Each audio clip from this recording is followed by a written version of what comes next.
I want to ask you about, um, look, that Marco Rubio in Riyadh, this whole thing going down without Ukraine at the table and all these machinations, and our audience is pretty well informed and watching all of that. Based on where things are right now, what do you see that we should kind of be expecting? Maybe there's a couple of different scenarios ahead of everyone when it comes to what we're going to see happen with regards to Ukraine. Just not so much prognosticating, but just sort of like prepare yourself, everybody. We could be going down this. You could be watching something very shortly that involves us taking. What are you seeing? What do you think? Well, first of all, what I'm seeing is Right. this has been in the works for a long time. What Okay. is coming out publicly is has been choreographed. I see Secretary of Defense Hegseth. I see Marco Rubio. I see everybody on the U.S. side basically reading from the script. Kremlin-based written script, pretty much. By the way. Yeah. What's unfolding is the articulation and soon, I think, the implementation step by step of every single issue, every single measure that we've taken in order to stop Russia and at least not prevent it, to prevent it from getting any worse. We have refused to support a UN resolution condemning Russia as an aggressor. I've just read that we are apparently pulling out of the international process of seeking the criminal prosecution of Putin, which probably would never happen really, because you got to get a hold of the guy for jurisdiction. But like you could do it in absentia as a symbolic matter. We're not doing that. Correct. Sanctions, I think, are going to be progressively loosened.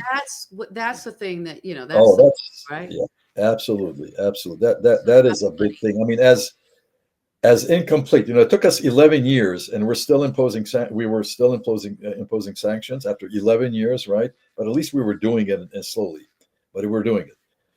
Now that's going to be rolled back. The push.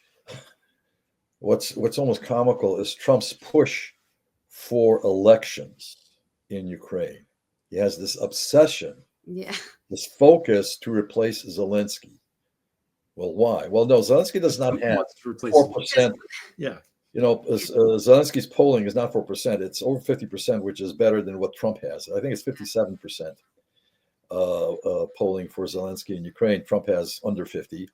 So what's this push? Well, the push is very, very clearly because you're going to get some kind of stooge in there because of Russia. Once there's a quote unquote election, believe me, Russia knows how to hook up an election. Yes, We're Asia. aware. We're very well aware. They know how to stuff things up, and now there's a Starlink up there. God only knows what that's going to enable. There's and both for what's happening domestically and internationally, and what a wrecking ball Trump has become. There is a saying in Russian that roughly translates to we're gonna pull the hot coals out of the fire using somebody else's hands. Okay. Ooh. It's always, things are always done. Russian is that? Excuse me? That's a very Russian. Yeah. Yeah. Right? Yeah. By misdirection, by proxy, so on and so forth. I mean, you remember the attempt on John Paul II's life, the assassination attempt decades ago? Well, that was done through the Bulgarian KGB, which was, of course, a proxy for the KGB in Moscow. Yeah. The Bulgarian KGB wouldn't use their own people, obviously. That's stupid. So they found somebody else to do it, right? The young Turkish guy. That's always the way things are done. And you have to sort of follow the yellow line and the dotted line to get back to the source. But it is always it. And the countries that have experience with this, there's a demarcation line between Eastern Europe and the Scandinavian countries and the Baltic countries and the Western Europe. So what's going to happen?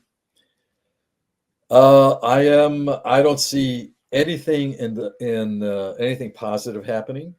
Uh, oh, another thing just occurred to me. The anomaly. We have 300 billion. Actually, it's more. It's about 320 billion, and I think it's euros. I don't think it's dollars. I forget what the designation was. Sitting in Brussels, right? A small amount of it in the United States, which we have isolated, insulated.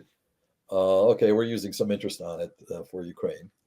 So there's $300 billion of Russian blood money out there, but Trump wants $500 billion out of Ukraine for its mineral wealth without a single syllable of any, not a whisper, not a whiff of in exchange for what?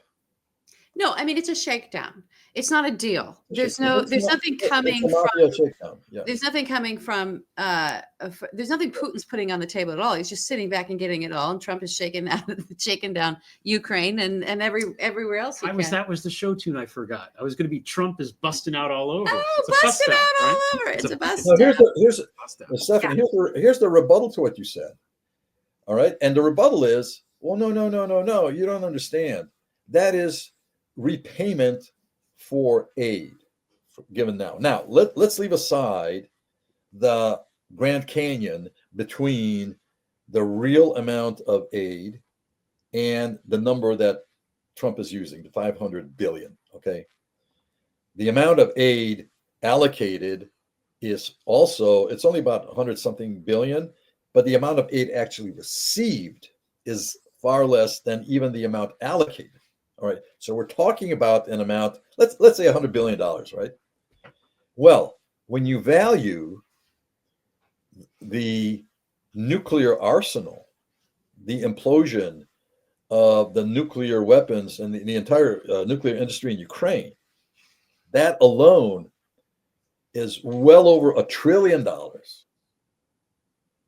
When you value the land lost, the lives lost, the economy, the cities destroyed as a result of our fecklessness, the numbers, I mean, they just go up and up and up. Yeah, I would tell Ukraine, go ahead and sign anything. Yeah. And then when it comes to paying, you present, oh, wait a minute, by the way, can you please refund this for us first before we pay you? Right. I mean, I want you to do me a favor, though. That's the line, right? That's ringing in everybody's ears right now.